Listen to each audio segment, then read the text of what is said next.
Hello, everybody. Welcome to Juniority. I'm your host, Mona, and today, we are doing things a little differently. I usually talk to young entrepreneurs, but today I'll be chatting with Brian Weisfeld, who is the founder of the Startup Squad. But before we meet him, check out this video about Brian. Hi, I'm the creator of Sarah Sews. I'm 11 years old and I own a dog treat business called Tons of Treats.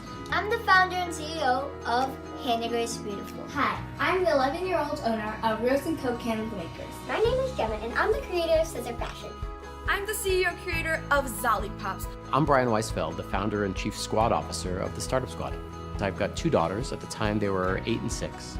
And I watched my older daughter attempt to sell Girl Scout cookies and run a charity bake sale with a friend of hers for the first time. And both times she was so excited to be doing it. Like, she didn't know what to do. She didn't know how to market a product or convince someone to buy it. And that was the first part of my inspiration to create the Startup Squad. The vision of the Startup Squad is to empower girls to realize their potential and follow their dreams regardless of their passion. But more importantly, just to start to think like an entrepreneur. And so many lessons that you get from starting that first business. To see opportunities where other people see problems. And to develop a growth mindset. And to have that grit and resilience to push through when things aren't going as well. And most importantly, to understand that failure isn't what happens when you don't succeed.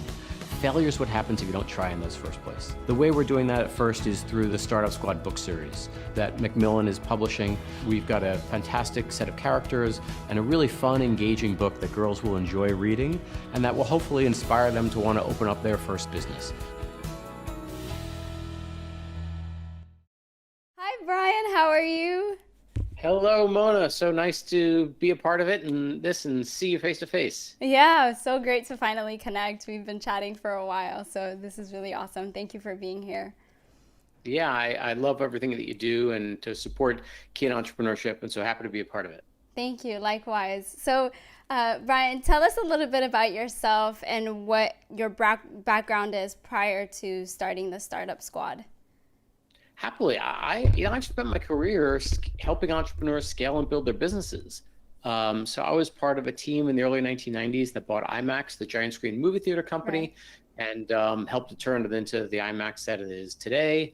And I moved from New York to Silicon Valley probably 12, 13 years ago now to help build coupons.com, which is one of the largest providers of coupons on mobile phones and on the internet. And spent 5 years building that company. And then I was just looking for the next company to help grow and build and the next entrepreneur to partner with when I came up with this idea for the Startup Squad. That's fantastic. And I know there's a little bit about, the story with your daughter. Do share that with us and, what the reason was why you started. Yeah, so I've got two girls. My daughters are now 14 and 12.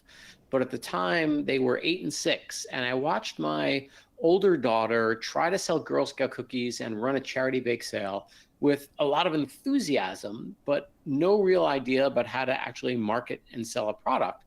And even more than that, she didn't really even understand some of those basic skills, like you're supposed to look people in the eye when you talk to them and, say good morning to someone that's just passing by so you get their attention. Right. And, making a sales pitch and all those sorts of things. And I didn't really think much of it at the time, but then about a month later, I was laying in bed reading books with my daughters, and I just got frustrated at what I considered to be a lot of that lowest common denominator marketing to girls. There was just too many Pink Princess Fairy Unicorn Rainbow books that I had to read to my younger daughter. And so those two experiences combined gave me the idea to write a novel series to get kids, mostly girls, interested in entrepreneurship, to get them excited about opening up that first lemonade stand or bake sale, and just to get to start to think like an entrepreneur. Yeah, and that's fantastic. That's so true. And, obviously for me, I'm not a mother yet, but you're a father and you experienced that lack of girl empowerment books, which is really, really important, especially at a young age. Your world is shaped by a lot of the stuff that you read and consume. So, that's really, really important. And I love that you're empowering young girls for sure. What was the transition like from, your amazing career into the girl empowerment space? I'm sure you had to learn a lot. So, what was that like for you, and what did you learn about yourself? Yeah, so it was a very steep learning curve Yeah.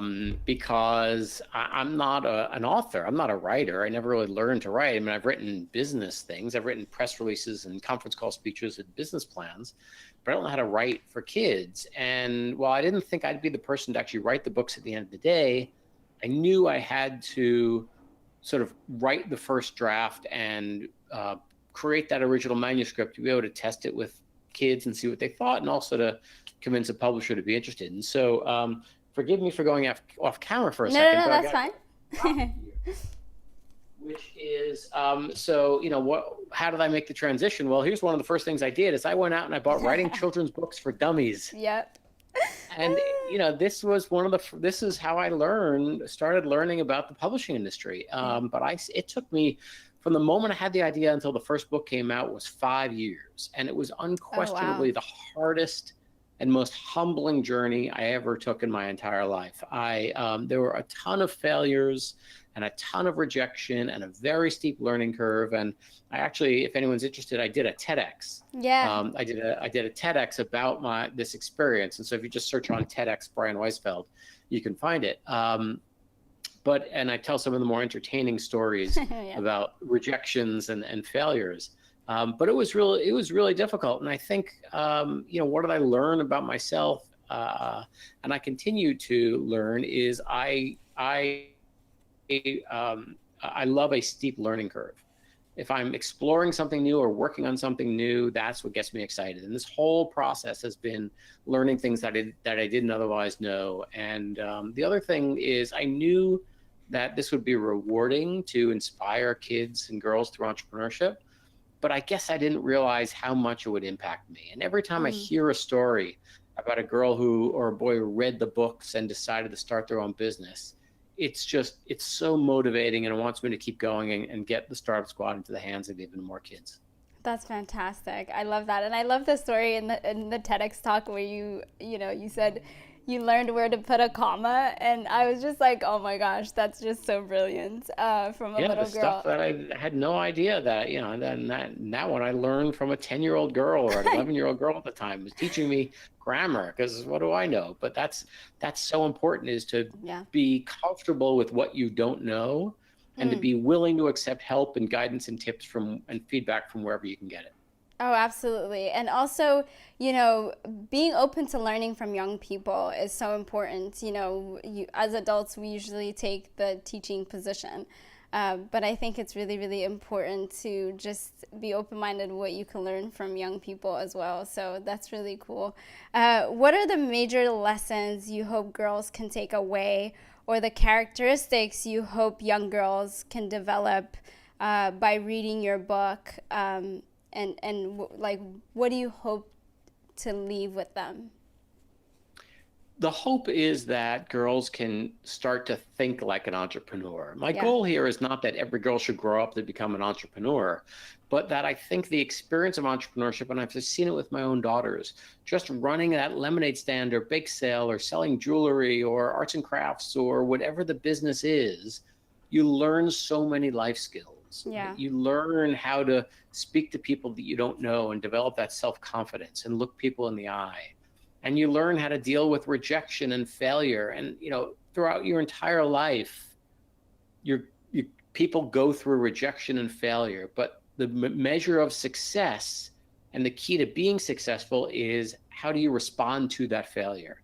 Do you learn from it, or do you sort of cower away from it? Right. And successful people are the ones that are able to overcome those failures and do different things. And so I want girls to get comfortable with risk and with failure, and to learn how to see opportunities instead of problems, and to learn how to sell something and develop that self-confidence and all those things you get from entrepreneurship.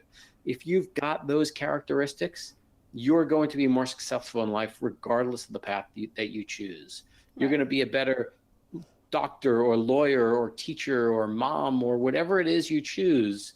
That mindset will help you. And so that's the goal with the Startup Squad, is to get kids to open up that first business and start to develop that entrepreneurial mindset. Very cool. But let's go back and talk about your first book, and tell me a little bit about your first book versus your second book. How are they different? And yeah, tell us a little bit about both.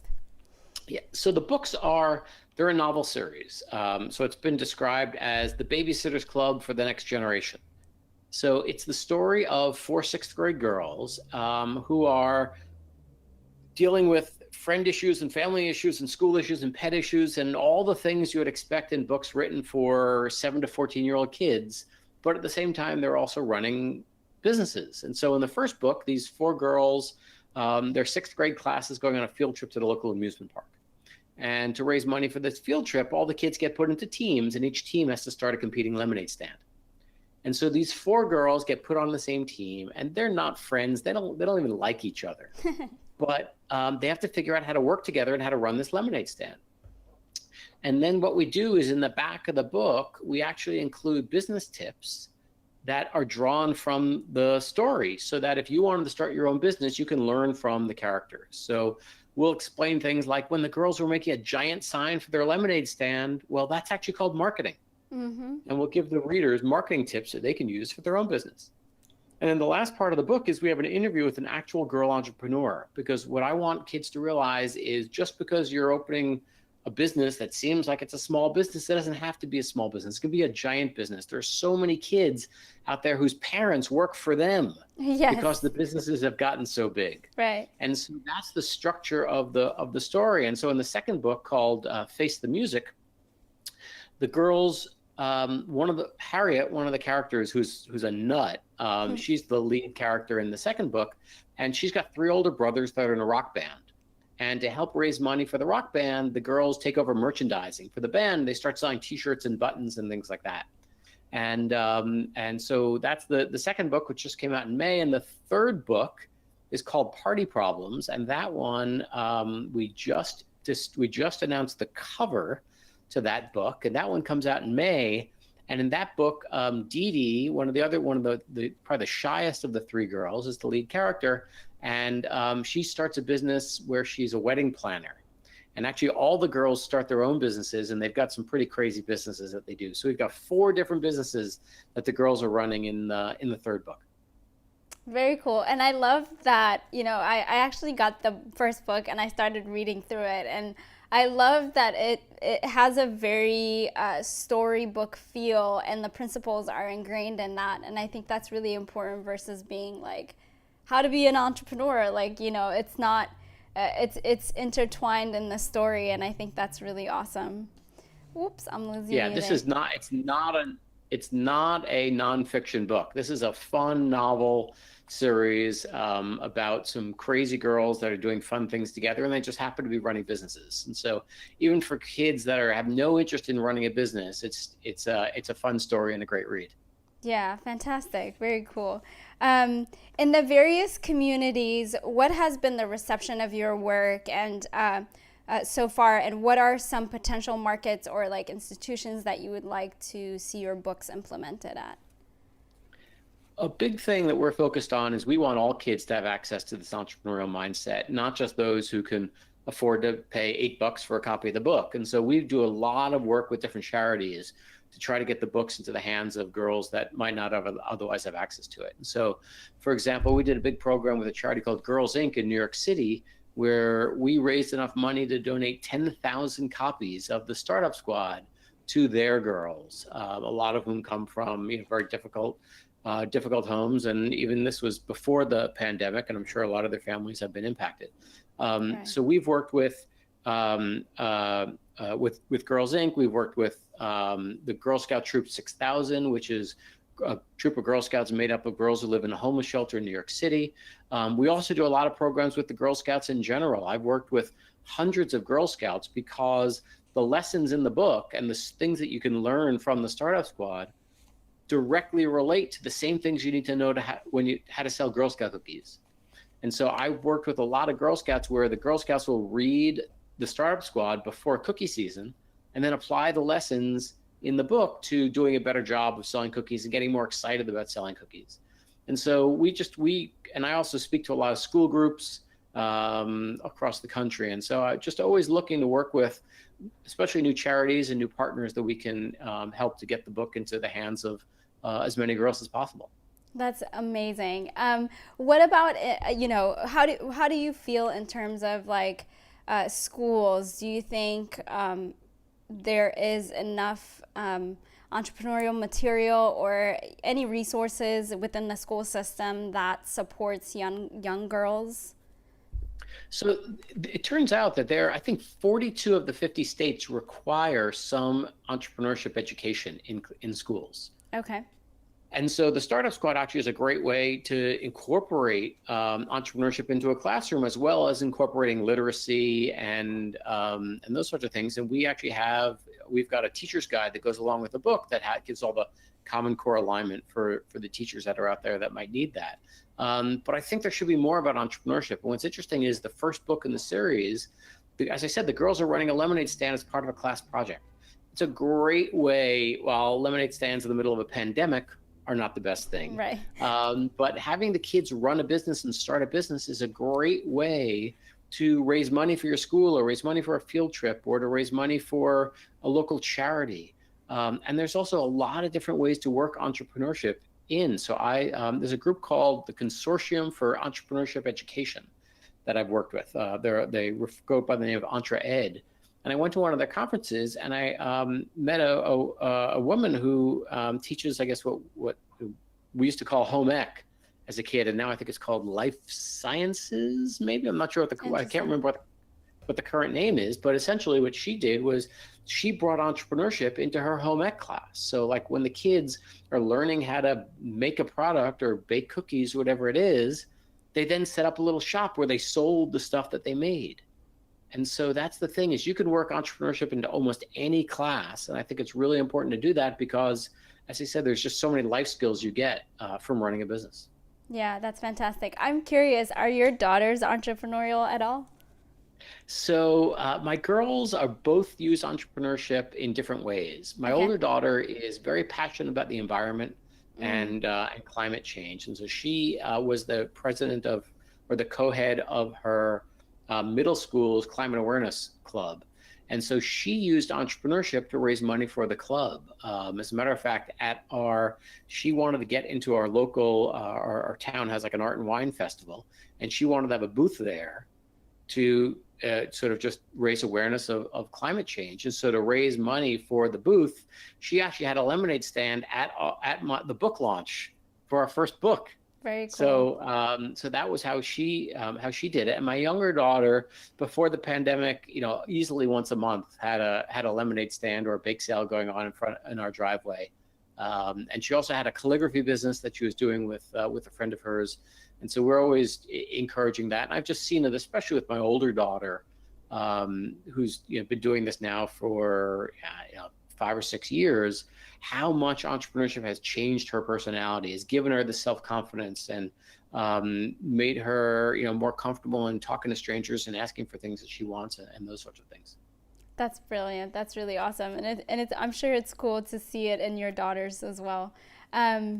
So talk to me about Women Crush Wednesday and Fearless Friday. I myself enjoy them. I'm on social media, and whenever I see them, I read on them. They're really cool. Tell me a little bit more about them.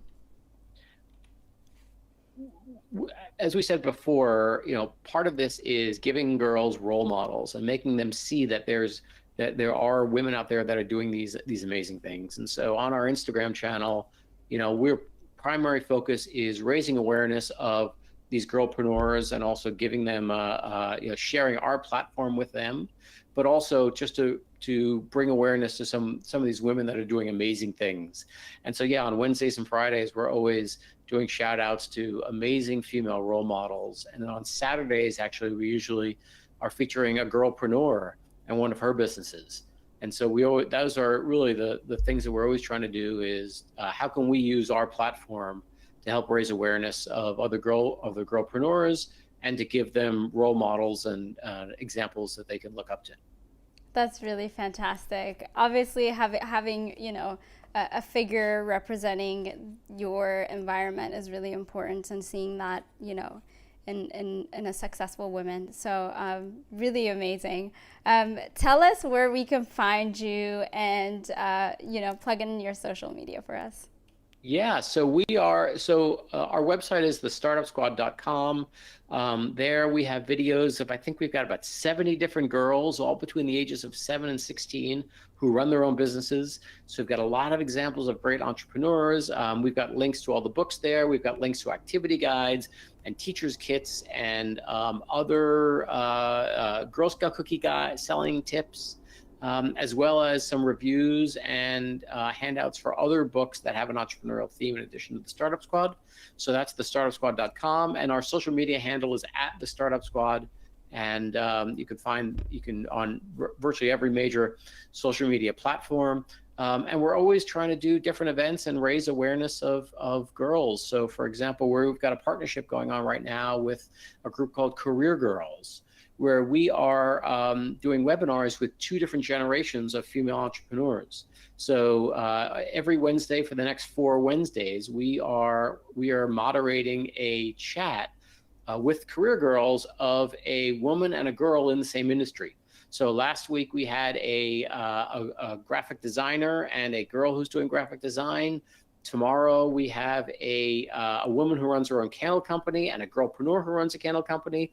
And then the next 3 weeks we have fashion designers, 2 women, a woman and a girl in the media, and in the pet care business. And so we've got a lot of exciting things, and social media is the best way to find out all about those. Fantastic. Speaking of graphic design, I have to say I'm really impressed with your website, your social media, your books. Who is the mastermind behind that look? It looks amazing. Thank you. One of the things that's really important when you start a company is understanding what your brand represents. What's the goal of what you're trying to do, and what are the most important things about the brand? What does your brand look like? So, for example, if you think of Disney, if you look at something and it doesn't have the Disney logo, you can usually get a pretty good feel if that's a Disney product or not. Yeah. Because it's all very consistent. And so that's so important. And so one of the things we did when we started is, what is the brand about? When our characters speak, what do they speak about? What does it look like? And having this consistent look to everything we do. And so we worked with some fantastic consultants and people that have helped us out in creating that. But I said that when you're starting something, make sure you've got that big building block, what's a lot of times referred to as a brand Bible, of all the look and feel and sounds and sights and colors of your brand. That's brilliant. Well, Brian, thank you so much for coming on. I really, really appreciate sharing this time with you. It's really, really cool to see what you're doing and empowering girls. Thank you for everything that you do, and it's really brilliant to have you in this community. Thank you. Well, no, I'm appreciative. I'm happy to do it. Thank you for having me, and thank you for doing what you do, which is sharing the stories of these amazing kidpreneurs. Thank you so much.